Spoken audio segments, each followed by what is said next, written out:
Hello, and welcome to another episode of Disrupt Your Now, the show for entrepreneurs who are sick and tired of checking off the boxes. With this show, we talk with people who are creating their own boxes so that you can take inspiration and start doing that yourself. Tonight, my guest is Scott Miller, who has a great book coming out in September, and I'm going to read the name so I don't mess it up. It's Mhm. called The Summit Mindset. And y'all, I love this subtitle, Winning the Battle of You versus You. Because y'all know I talk about this a lot. Most of the time, we are our own worst enemies. So, Scott, thank you so much for joining me tonight and for sharing your upcoming book with us. Lisa, it's an absolute honor to be here with you. I'm looking forward to chatting with you about the book, a little bit about Yesly, and just about life in general. Yeah, for sure. So, tell the audience, I know some about your background because I'm reading the book now, a Great. pre-release book, but tell the audience about your background, how you got to where you are today.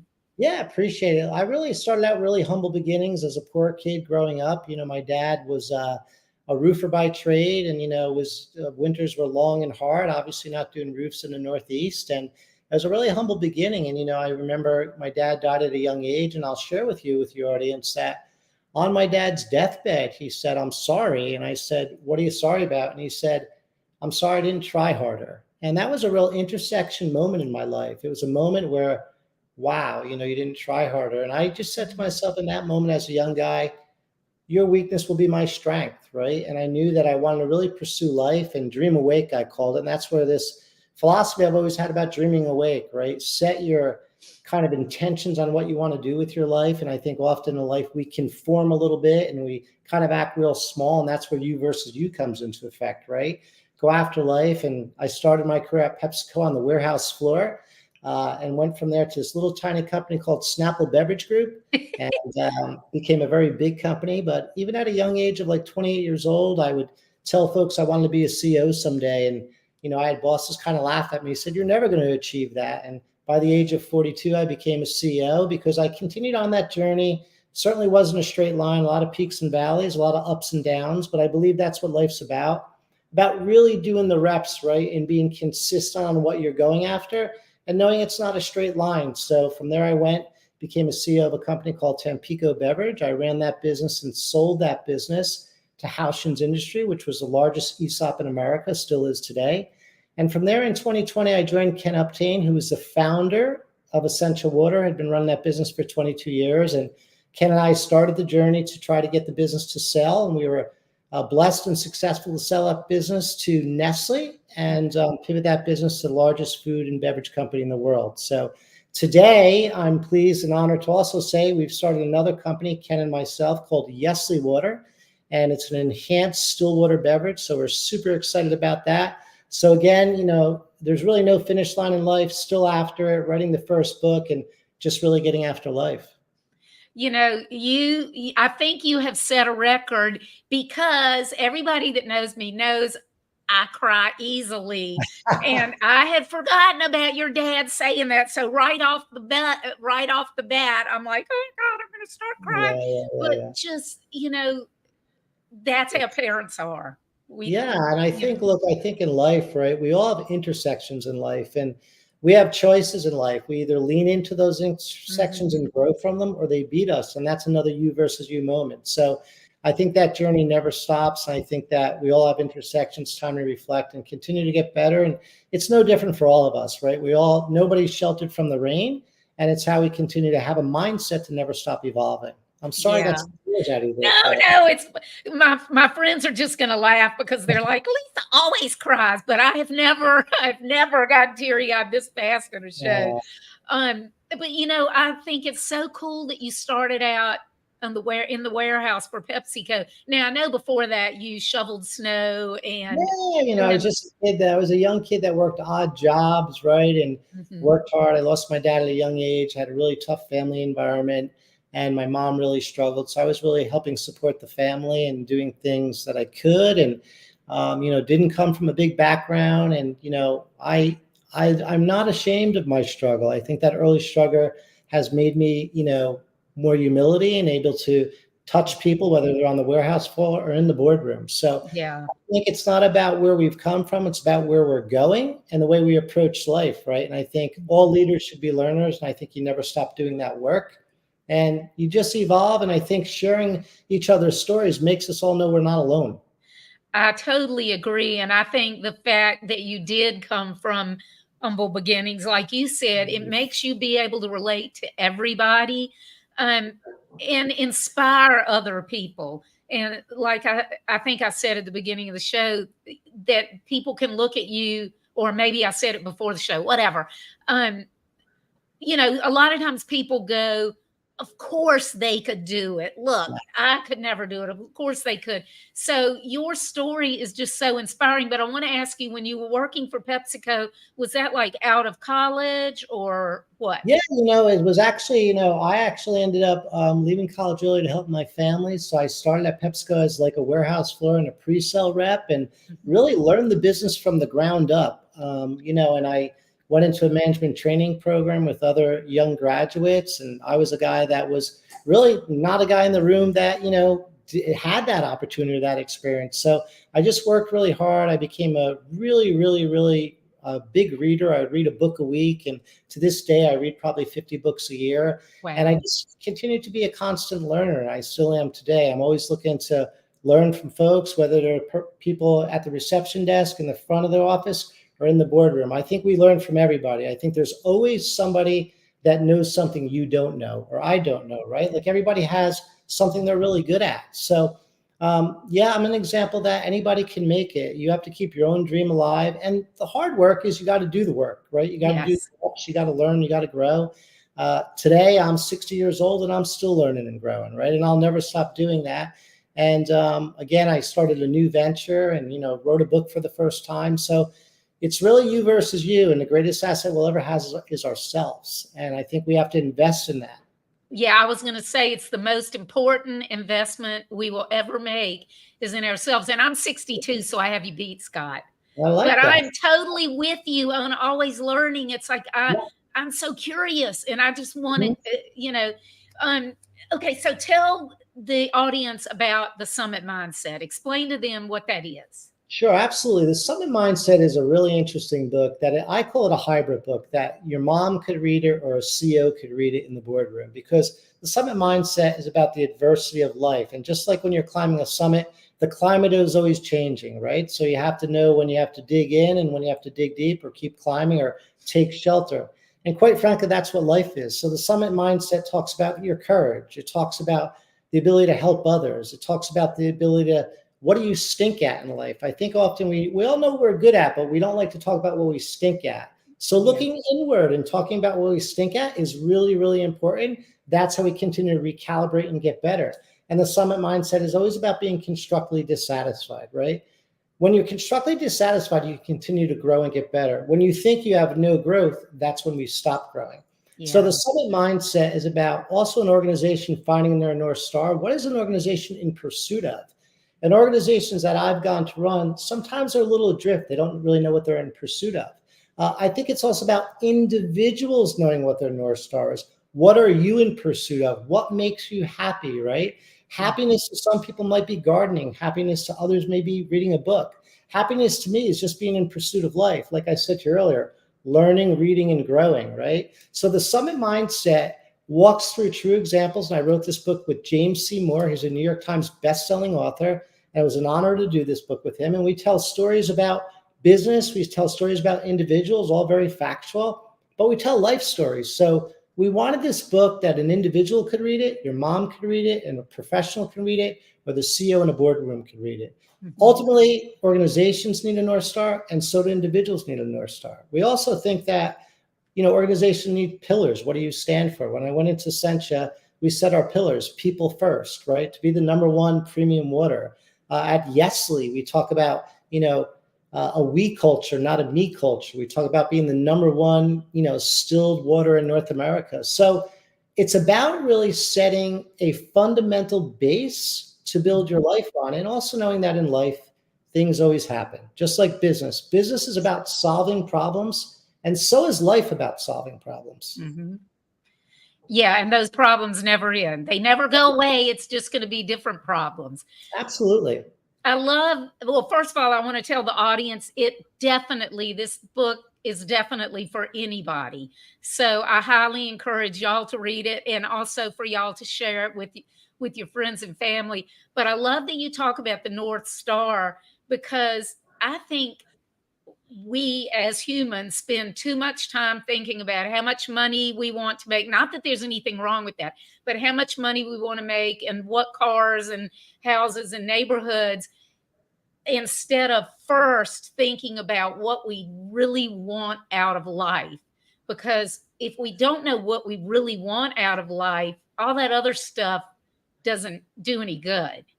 Yeah, I think that we often think when we achieve this goal, we'll be happy. When we Mhm. make this much money, we'll be happy. When we have that house, we'll be happy. But happiness is an inside out job. It really starts internally. And running a business is an inside out job. What is the culture of a business? What do you want your culture to be? How does your culture keep evolving? And that's the same thing with human beings, right? It's about how we keep evolving. And for me, you know, what keeps me evolving is just being in pursuit of life, just being in pursuit of talking to you today, having a great conversation.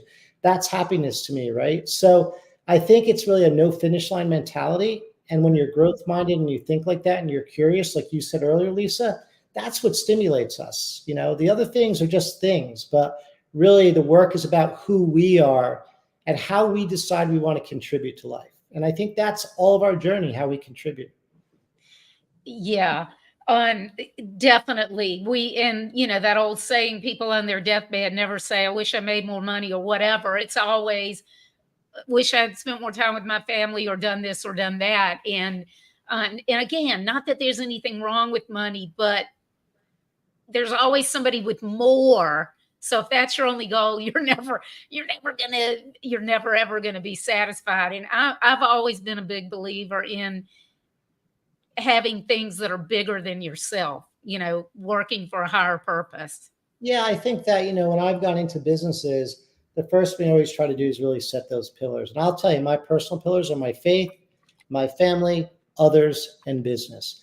Mhm. So my life kind of toggles in those areas, right? So one of them is always a little, out of whack. And you just say, okay, where am I on that? How do I toggle back?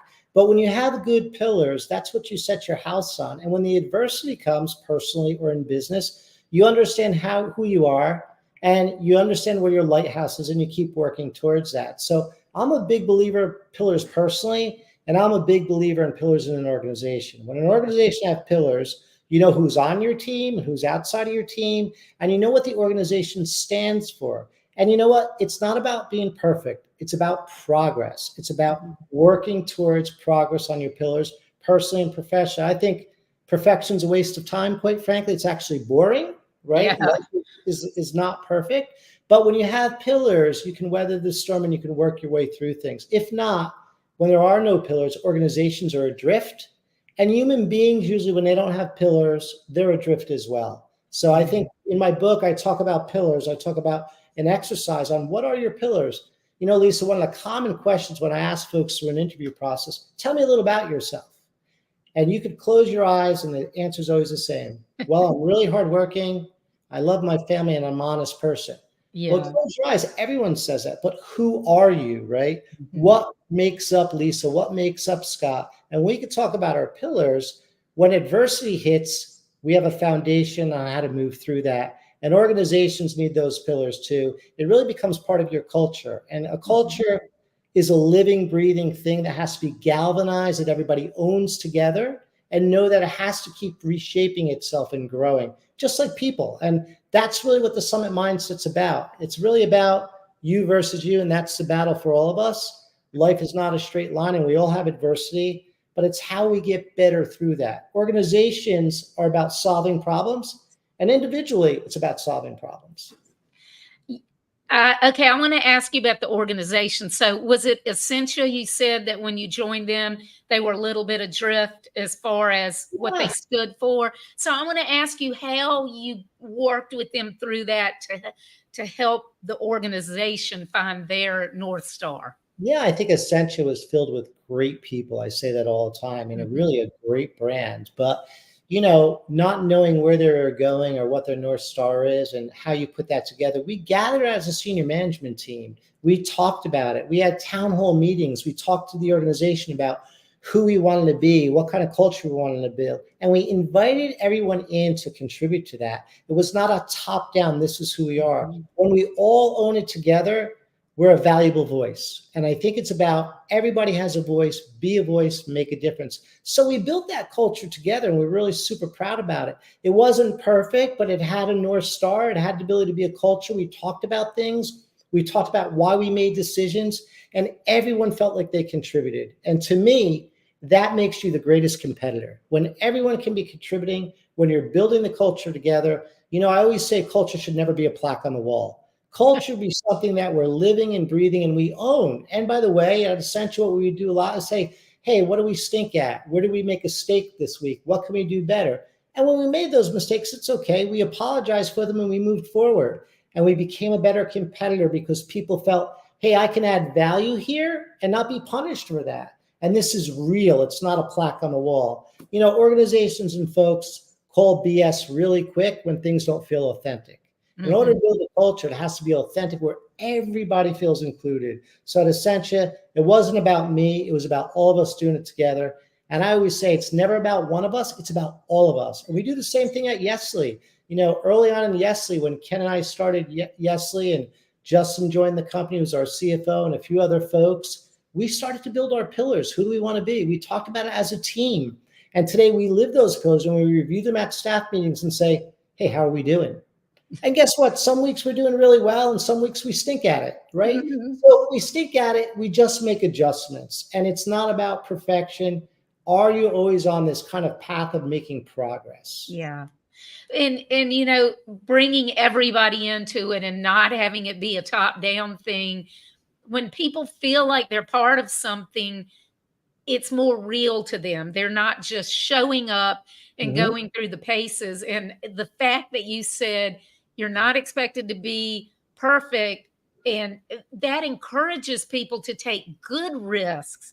It encourages them to think more entrepreneurially instead of just being sheep. And in the long run, the business ends up being so much stronger because people aren't afraid to go for things that they may be afraid to go for otherwise. You're so right, Lisa. It creates a culture that contributes and galvanizes as one team. And what it also does, there's no finger pointing. Okay, we have a problem. How do we solve it together? How do we do it as a team?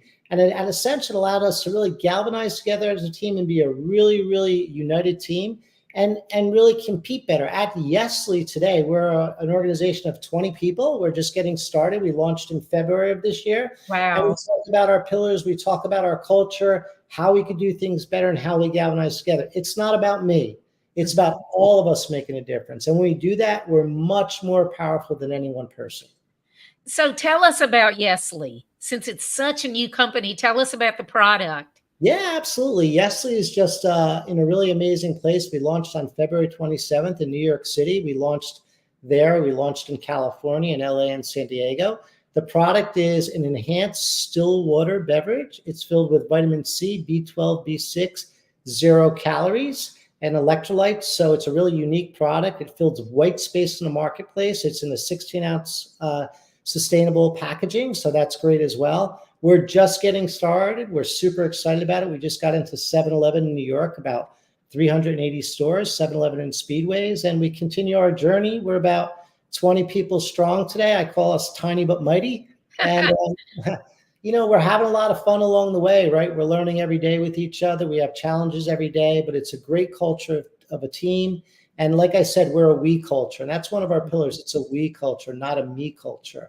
And when you set that up, you start to really even understand when you interview people, hey, who do I want in my organization? Yeah. Is Lisa part of our we culture or is she a me culture, right? Yeah. So in your interview process, you're shaping and molding the kind of folks you want to bring in.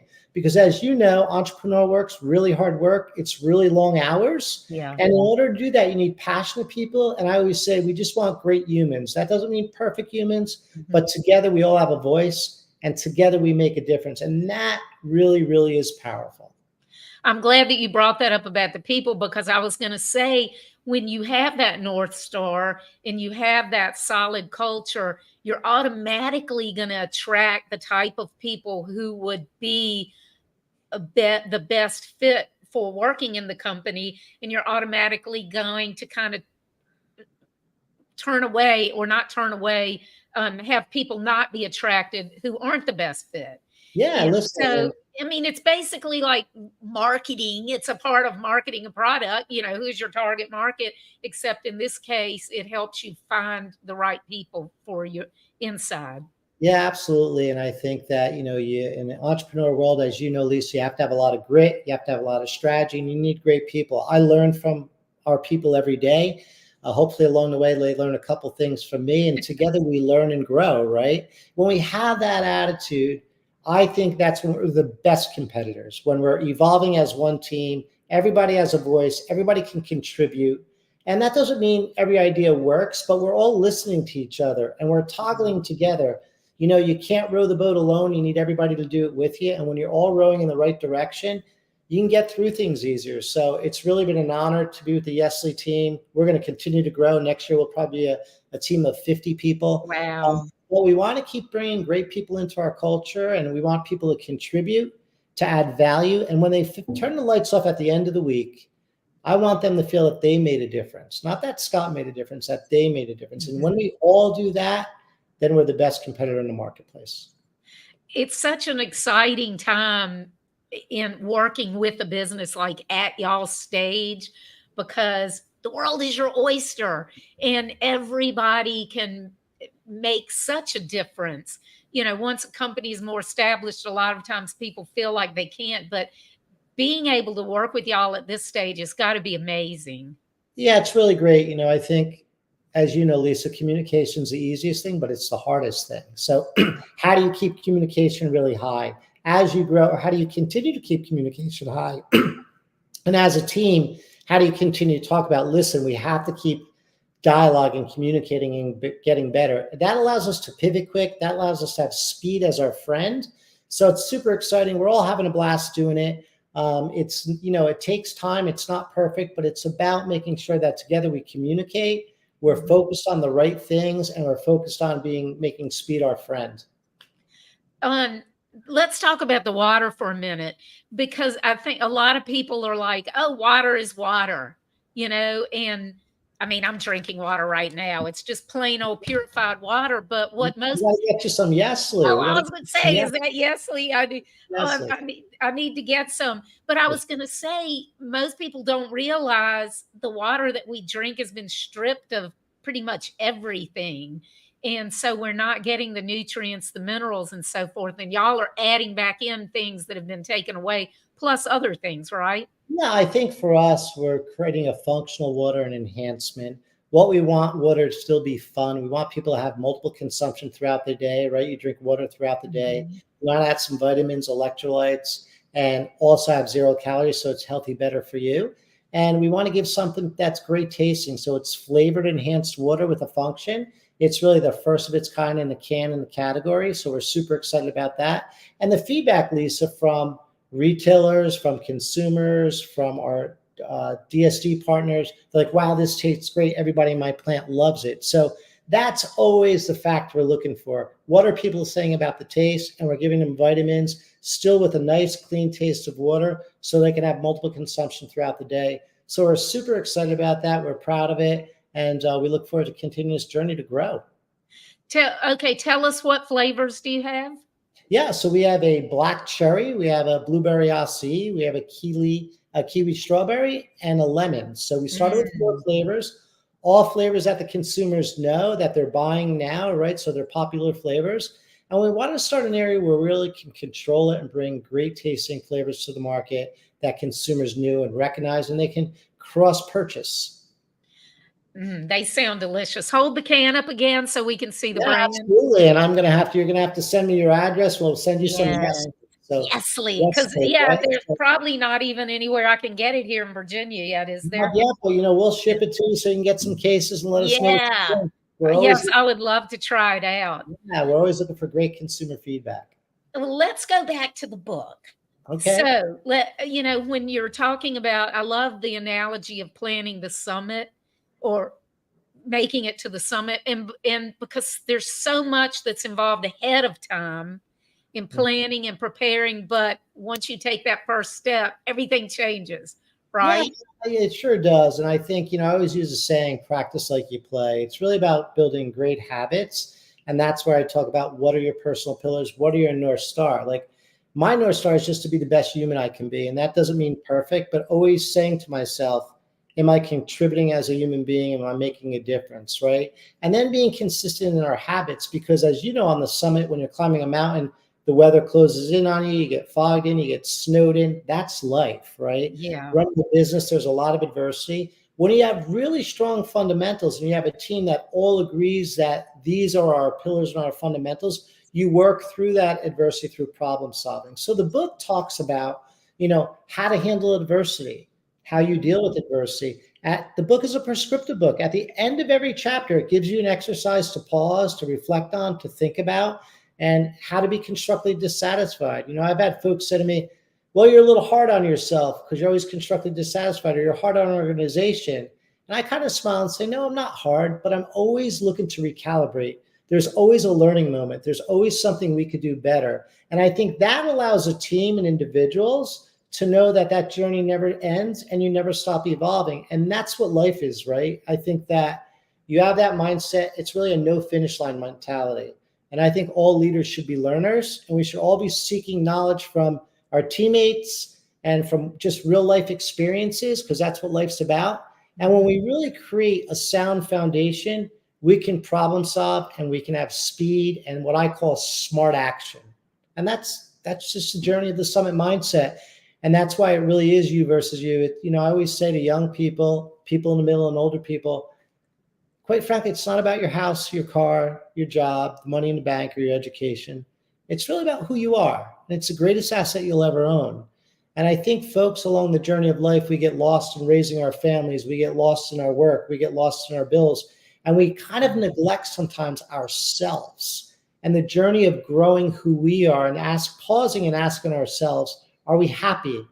What does happiness mean to us? Happiness to some people is working in their garden. Happiness to other folks is reading a book or going horseback riding. Happiness to other people are just being in pursuit of life. But we don't often stop and say, what makes Lisa happy? What makes people happy? And we right away often, sometimes as Americans, we're like, oh, money, pursuit. Like we talked earlier, right? Those things come and go in life, but who you are is your anchor. And that's where the work has to be done. That's when we're a better teammate, we're a better friend, we're a better spouse or significant other. And ultimately, we can serve others and make a difference. And I think that's the work that needs to be done. And often we're worried about so many other things in life. We forget to pause and say, what makes us happy? What is our North Star? And that's what the Summit Mindset's about. The Summit Mindset is about, we're all on a journey together. We can help each other. And adversity comes to us all in business and in life. And it's how we deal with that. And I think that's a journey worth all of us stopping and pausing for. I think a lot of people have no clue what makes them happy. Right. Because we kind of grow up or raised to think of the more superficial stuff, and we don't really dig deep inside. And then we get busy and we feel like we're being selfish if we do. And I've talked to so many people, and I'm like, and I'll ask them, what makes you happy? And they always start with whether it's money or whether it's their golf game. That's what they start with. Or so many people think being happy means like being giddy and laughing, and just ha ha ha. I'm like, no, being happy is like inside to me. I would say, as I said earlier, Lisa, being happy is an inside out job. Running an organization is an outside. Your culture is your happiness, right? And it starts internally. How many great actors or great athletes we've seen with much success, but the rest of their life is disproportionately out of whack and they're terribly unhappy? It's an inside out job. It's the center of who we are. In an organization, it's an inside out job on the culture. How do you define your culture? Is your culture real, or is it a plaque on the wall? Is your boss talking to you, or is he just telling you what to do, right? When you're a good teammate, I'm listening to you, you're listening to me. and we're collaborating. And in life, when we collaborate, we are relentless competitors.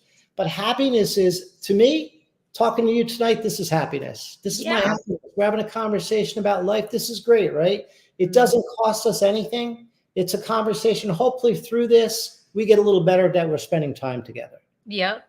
And hopefully somebody out there will learn something too. Yeah, absolutely. So well, it's and the thing about the summit too is when you are climbing a summit, you're typically not going by yourself, and people do think more. They think about what they have to do, but if they can think about it that way, they also think about, the teamwork that's involved. For sure. I think it's always about teamwork, but I'll say another thing about the summit and another thing about life. In my life, victory has never come in the winner's circle. Victory has always come through struggle. And when you think of a summit, the weather changes, it's struggle. It's doing the reps, it's continuing to go forward. That's what life is. So my greatest learnings have been through struggle. And I always say victory for me is in the struggle. I know in life I'll have more struggle. I know in life I'll have more challenges. But when I have a summit mindset, that I understand there's adversity, but I have a North Star, I have pillars, and I'm doing the reps every day, I'm going to work through that adversity and I'm going to learn through it. So for me, the winner's circle is actually the easier part. Yeah. Victory comes through struggle and waking up every day and doing the reps and recalibrating and being consistent in what we want to achieve in life. And for me, honestly, it's pretty simple, just trying to be a better human every day. And some days I stink at it and some days I'm good at it. But that's living, right? Yeah, that's being human, right? Being human, right? And it doesn't have to be overly rigid. It doesn't have to be overly hard. It just has to be consistent. Mm-hmm. And when you think of it that way, that's the inside out job. And when we do that, we become more confident humans too. We become better at what we do. And confidence always makes us happier, right? It makes us happier. Yeah. And, talking about the North Star, for people listening, think about back in the days, pre-GPS and all that, sailors who used the stars to get to wherever, they'd use the North Star and other constellations, other stars and constellations to map their way, and they couldn't go straight the entire way. There's storms, there's this, that, and the other various currents, and they're going back and forth, but it evens out that they're going towards wherever it is they've set as their goal. No doubt about it. And I think the summit mindset talks about you versus you. And I think that's an important piece, because I think what happens to some of us through life, we kind of conform to life and we play small. That's why I love the word dreaming awake, right? Dreaming awake is dream awake, set an action, and go after it with consistency. And no, it's not a straight line, but we can achieve anything. And it's not fair for any of us to conform and think we can achieve. We have to believe we can do it. And then we have to do the reps. We have to do the hard work, right? It's, it's about consistent hard work that never stops. And when you do that, you can achieve whatever you want. And I sometimes feel saddened when I see people young, at the middle, or older that have kind of given up. Like, every day is a new day to get started. Every day is a new day to dream awake. And that doesn't mean it's easy. It's hard work. But we're all capable of doing that. And when we do that, we actually feel better about who we are. And that really is a summit mindset. It's really you versus you. I was going to read you my sister sent me this quote this morning that reminded me, you talking about the tenacity. Patience and tenacity of purpose are worth more than twice their weight of cleverness. Yeah. Thomas Henry Huxley. And I love that. I turned it into the wallpaper on my phone because it's inspiring. I like wallpapers that make me think. I believe that life, one of the greatest treasures is grit. Why? Because life comes to all of us and kicks us in the butt, and you have to have grit and good habits. So when you do that, that's the inside out work, right? And I think that's why I talk about, what do you stink at? Organizations often will tell you what they're really good at. And I always say, well, wait a minute, time out. Let's talk about what we stink at. Where do we need to improve? Does our supply chain need to get better? Does our marketing team need to get better? How are we in the back office on the finance side? What do we stink at? And when we can do that and we can close that gap, we become better. As individuals, are we honest with ourselves? How many times a friend says, hey, I'm going to go for a walk. Hey, did you walk yesterday? No, it was raining. It was cold. Well, Yeah.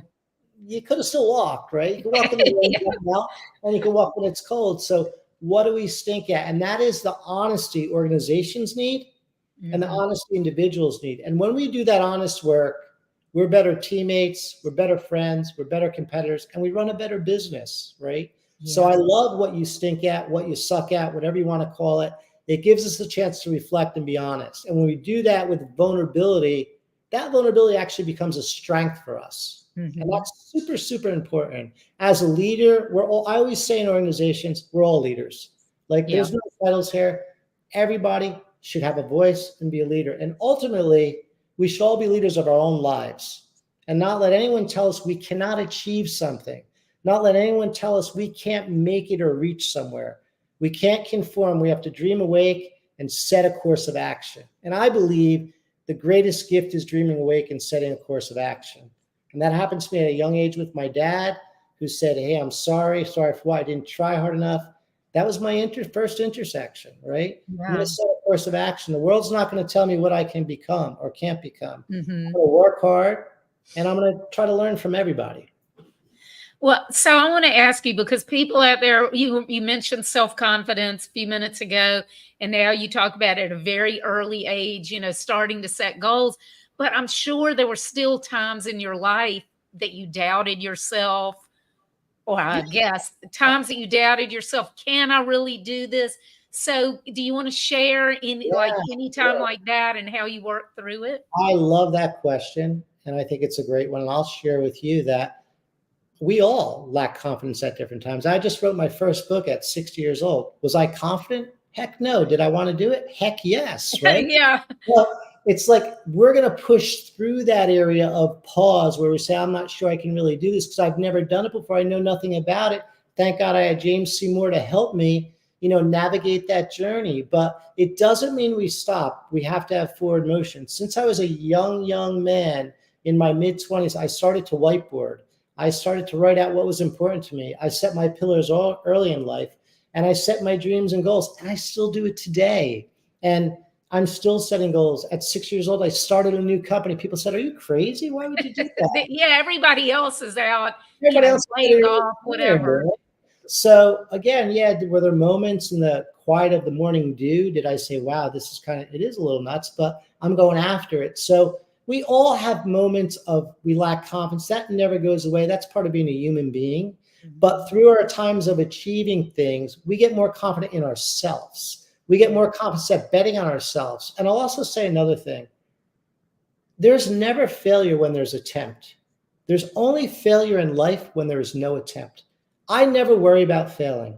If I fail tomorrow, I don't worry about it. I only worry when I lack attempt, and I will not live my life lacking attempt. So failure and attempt is I'm learning something, I'm growing. When I don't attempt, then I've truly failed. True. Yeah. That is one thing I'd like your audience to understand. There's never failure in attempt. There's only failure when you don't attempt. Yes.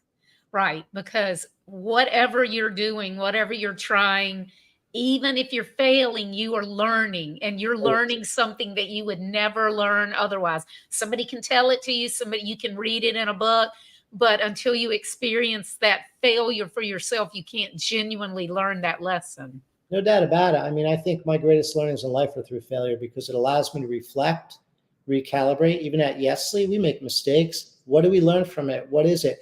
And I never worry about any of us making mistakes because there's never failure in attempt, only lack of attempt. So it's a terrible place to be paralyzed.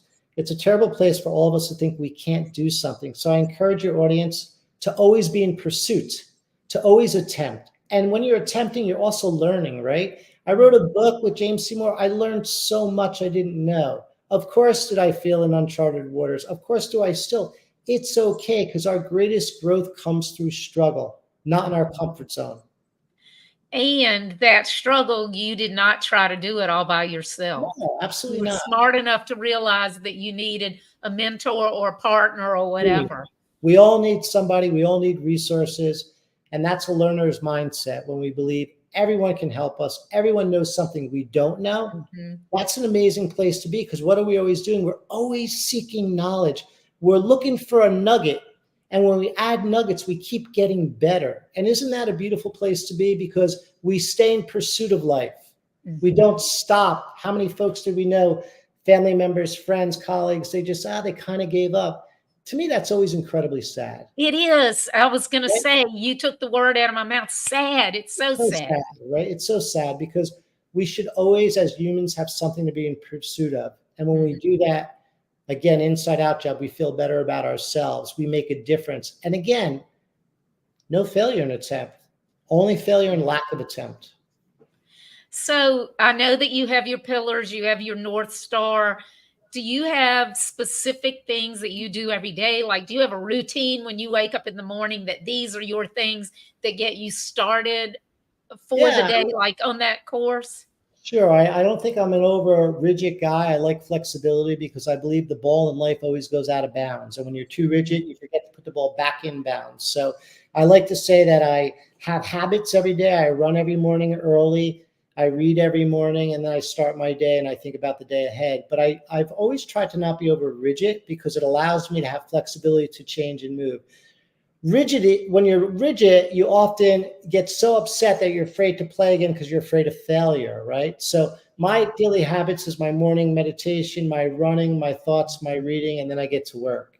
At night, I usually do the same thing. I'll go out for a bike ride, or I'll just spend 15 minutes on a walk. I'm so consistent about thinking about my days. I'm very purposeful, but they're not Mhm. overly rigid, right? Because life, things goes wrong. And what we want to do is we want to put the ball back in bounds. I'll give you an example. How many folks start a New Year's resolution? You go, how you doing? They go, it's February, I quit.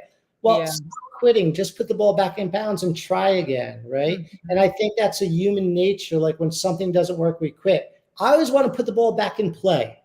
Put the Mhm. ball back in play, and we're learning through those things. So yeah, I'm a big health enthusiast. I love to run, I love to work out, I love to read. I read every day, I run every day, I work every day, and I spend time with my family. I do two things in my life I always joke about. I work and spend time with my family. I'm not a very complicated guy. uh, so those are the things that I love, and they keep me in pursuit of life.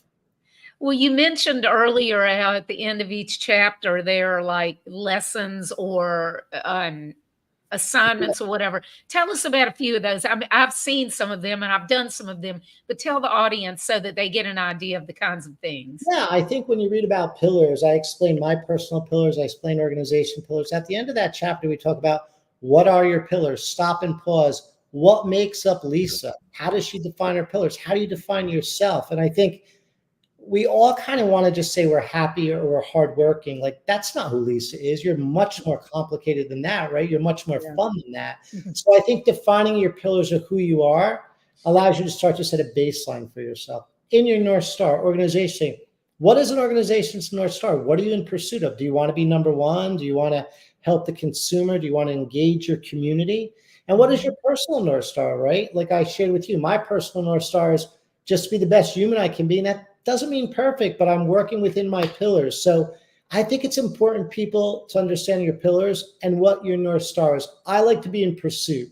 What wakes Scott Miller up is to be in pursuit of life. This is Mhm. pursuit for me, spending time with you. It's not difficult. It's not grandiose. It's what I enjoy doing. So we have to tap into what makes us tick, and then do the work every day and do the reps, because it is about consistent work, and it's about creating habits, right? And of course, we have failures every day, but it's about closing gaps to make our failures smaller. And some Mhm. days we stink, and some days we're really good, but recognizing that's okay. A friend of mine wrote a book called Bumpers, and Yeah. his life philosophy is like with bowling, how you have the Yep. bumpers, but he puts them so that not only can you not go too far down and mess up, but also that when things are going great, that you still have those bumpers to keep you. Because a lot of times when you're like, oh my, yes, this is going awesome, and so then you just keep chugging and you like way overdo things. And he's like, keep it in the middle, don't go too far either way. And Yeah. I think that's awesome. I love that concept. I think keeping in the middle. And I think, what I encourage everyone to do is have courage in life. And when people think of courage, you're like, I have to be big and bold and strong. No, courage can be quiet. Courage can be just little steps forward. We all have courage, and we're all faced with opportunities to have courage. I encourage folks to have courage about what they want out of their life. And every day ask themselves, have they stepped forward with their courage? Right? Because at the end of the day, no one can do it for us. We have to do it for ourselves. And look, I'm on a new journey now, right? It took courage to start Yesly. It's taken courage to write a book. And that is the best way to live, because we're living with some type of forward motion. And it doesn't have to be big and grandiose, but I think you have to ask yourself when you rise every day and at the end of the week, hey, did I have some courage this week? Was I a voice in my organization? Did I contribute in my organization? Did I contribute in my own life? I love that you encourage people to have courage. I think there's so many people who it's like they're waiting for permission to go after their dreams. They don't have the self-confidence or whatever, that they feel like, I can't do this until somebody else tells me. So I love that you encourage people to have courage. Yeah, I would say one other thing. You just really sparked something with me, Lisa. Having courage is important, and speaking your dreams out loud is important. What happens to folks sometimes, they're in a network with people that maybe they don't have courage. So they're afraid to speak about their dreams because someone's going to knock their dreams or tell them they can't do it. You first have to have permission to dream awake, and you have to tell yourself you can do it. You have to have a course of action through dreaming awake. So courage is about, what is your dream? Identify that dream. Maybe it's being a great mom. Maybe it's being, a great gardener. Maybe it's, taking horseback riding lessons for the first time, or writing your first book. But have permission to identify what your dream is, and then create the courage to move forward. I love it. And I was going to say, there are a lot of people on here. Obviously, for y'all's company culture is strong because there are people on here, talking about how much they love working with you and that culture is everything. And by the way, in the comments, people, yeslywater.com is the domain name. Maria Miller was kind enough to put that in there. And I'm not sure who this is. It doesn't show their name. LinkedIn user. I miss your words of wisdom, Scott. Love the concept of you versus you. So true. So, Scott, okay, so we know yeslywater.com is where we can get the water. Tell everybody where they can get your book, when it's going to be available, where they can get it, and how they can learn more about you and connect with you. Absolutely. So the book's available right now on Amazon to pre-order. You can also find our website, the Summit Mindset, thebook.com. You can find it there. I also have a little personal Instagram, Scott Miller -you versus you. You can find me there as well. And like I said, I always want to be a teammate and a friend to folks and help people along their journey. I think none of us are in this alone. We're in this together. And when we do it together, and we have a mindset, we're an army of one, we can make a difference. So I'm a big believer in that. I think people make organizations, people make a difference every day.